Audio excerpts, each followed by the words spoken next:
Addiction. Wow. What a very difficult thing to deal with. We've been developing this new way of looking at it for years that focuses on the drivers.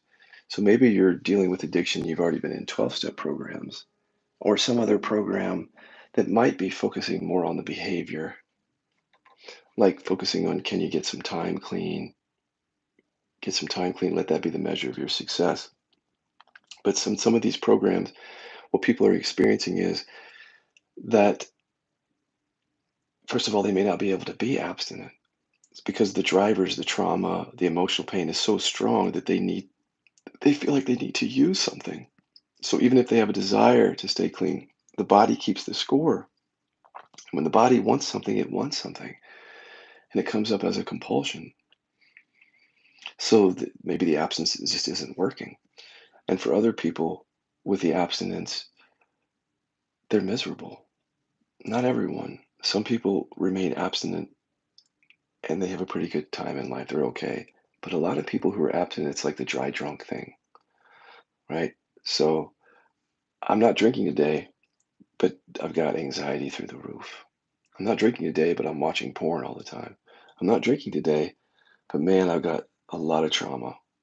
You see, at some point, I think we have to take it to the next step, the conversation, which is the measure of success really ought not to be just how long you've gone without using something, because that doesn't speak to what it is you're feeling and what you're dealing with in your body that would make you want to use in the first place. So, with a new model of recovery, which is what we use at the Killaby Center, and then Dan McClintock and I developed it, we focus on the drivers. That's what we focus on. So the measure of success would be the emotional clarity, the embodiment, the awakening, the just living in clarity, period. Not being traumatized anymore or not being overcome by trauma all the time, not feeling the woundedness of feeling deficient or that there's something wrong with you, not identifying with that anymore, not feeling shame around your addiction. Like that's clarity, right? The shame is gone. What about emotional repression?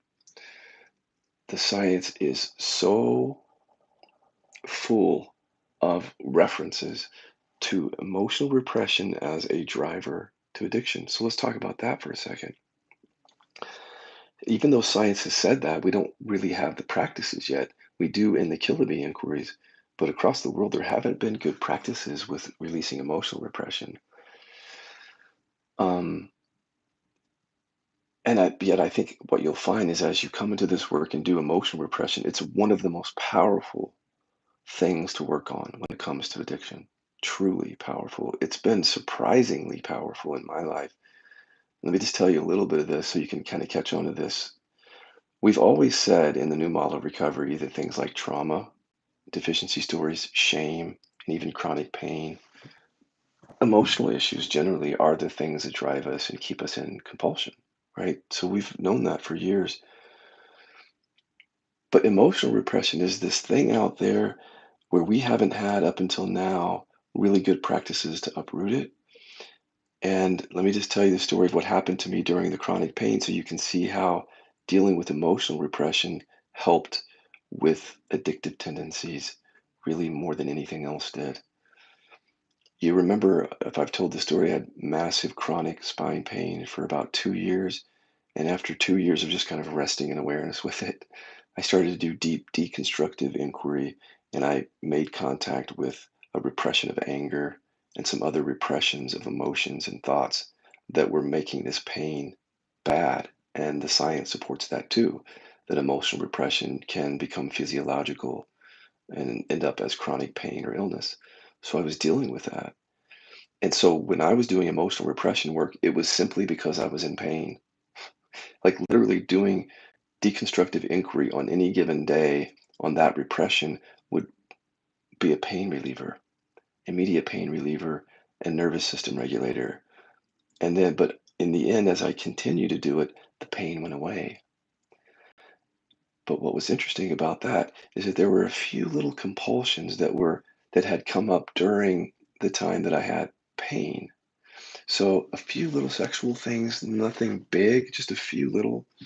And then um, a bit of a compulsion around a few things that I was taking, very light things, like I was taking kratom at one point, and while I was in pain, I needed to take that for a while, and then so that kind of thing, just a little few little compulsions that were hanging out, and I was not even interested in giving those up. No interest in it because they weren't really creating any damage in my life. Whatever I was taking for the pain, I was taking well as prescribed and not overdoing it at all. So there wasn't this huge addiction going on. But there was a little bit of compulsion still in the sexual area, for example. Just a few little things that had been out there, and I wasn't even looking at them because they weren't creating any suffering. When I went through the emotional repression work, after it, it was completely different. It's like those compulsions that were there, they left, and I couldn't get them back. They were gone. And when I say gone, I mean gone, gone. Um, I'll just tell you, it had to do with a little bit of a fantasy, a sexual fantasy that I had that was a little bit compulsive, that would come up sometimes. And I would use that fantasy to kind of get sexually charged. And I knew that it was based on some driver, but I didn't want to look at it because it was fun.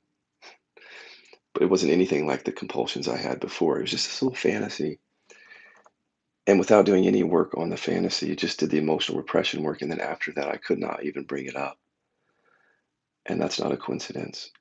I saw the same thing with other little things like that I had become attached to during the time of pain. And when the emotional repression got lifted, it's like I had a completely different relationship to those things. So I had no idea. I mean, I discovered that working with the chronic pain and lifting the emotional repression healed the pain. Wow, that's a headline. But I didn't know the effect it was going to have on some of these leftover compulsions. And again, they were very small, but the change was very drastic. Um, so there's something I want to talk about in terms of like looking at addiction differently. So many people are trying to quit things when their body is not ready for that. So they're like through their mind, through really self-will, you could say, they're putting something down, and maybe they have to because it created a lot of damage. But then they have this relationship with that thing for the rest of their life where they're against it because they have to be because their body wants it. See that? So your mind has to be against alcohol because your body wants it. If your body didn't want that, if there wasn't a compulsion, you wouldn't even care about sobriety from alcohol. It's only important because of the compulsion, right? Who quits eating sugar unless there's a health issue? Who does that unless there's a compulsion towards it and it starts to create damage? So then the compulsion might stay dormant even, but you've decided to quit, but the body still wants that. And this explains all the relapses in the old model because if you don't deal with what the body is craving, eventually it can win out. So the compulsion will come back and then you start drinking again or start using and then you spiral down because you haven't cleared the emotional thing that's driving it. That's one of my biggest criticisms of that old model is when you put so much emphasis on stopping a behavior and not on getting to the drivers, it's almost like you can set yourself up for a relapse. Not just a relapse, but to spiral downward because you haven't dealt with the issue. That's a completely different recovery than working out the drivers and then addictions falling away naturally. So addictions can actually fall away naturally when you work on the drivers. And that's what I was saying, that some of those leftover compulsions fell away without any effort around them because of dealing with the emotional repression. So now I am interested in working with emotional repression with other people, especially those who have more serious addictions.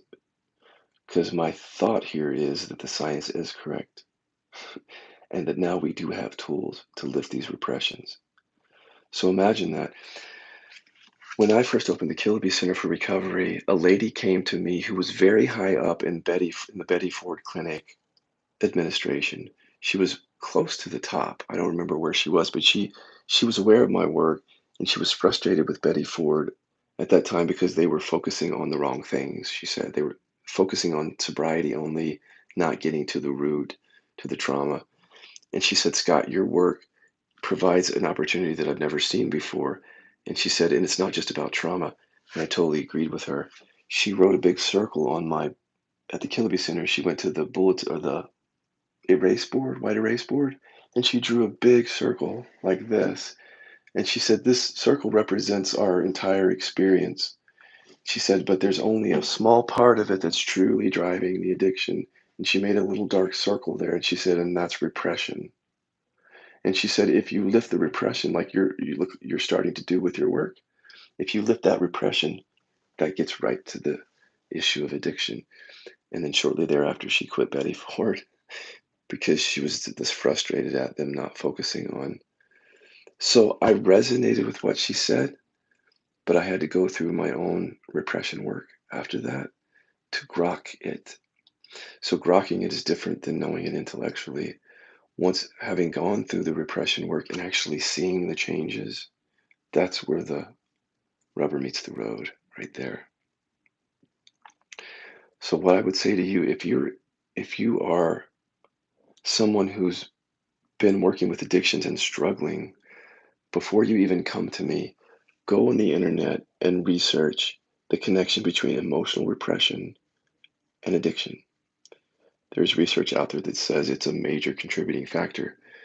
Then go read the research that says with almost all traumas, there's some emotional repression because that's how we protect ourselves, by suppressing or repressing the thoughts and feelings around that.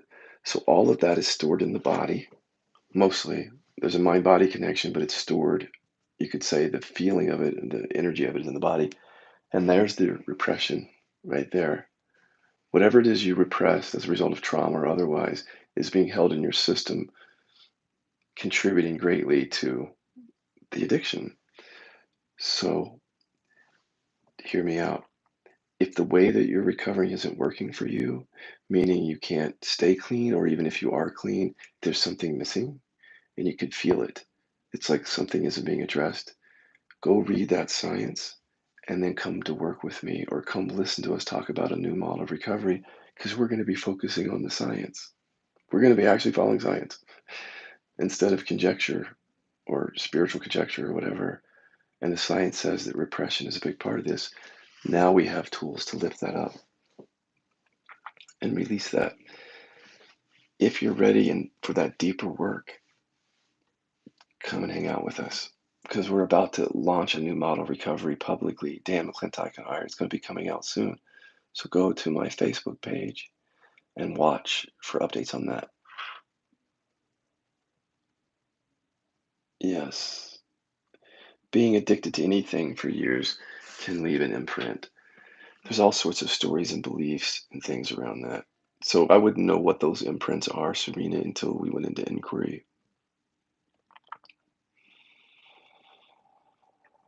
But yes, there's all sorts of imprints and beliefs and programs. If you're interested in this, guys, just listen to me whenever I talk about addiction. Pop on and listen to it. Come and do some sessions with me or Dan McClintock or somebody else doing this and just see how deep it goes. Check it out for yourself. Unbelievable to be sitting on work that essentially took away my chronic pain and then in the end took away my compulsions. And then to be sitting on this and just waiting for people to listen. Just invite people to listen to this. They're not here yet. Invite them here so that we can have a deeper, more mature conversation about this recovery thing.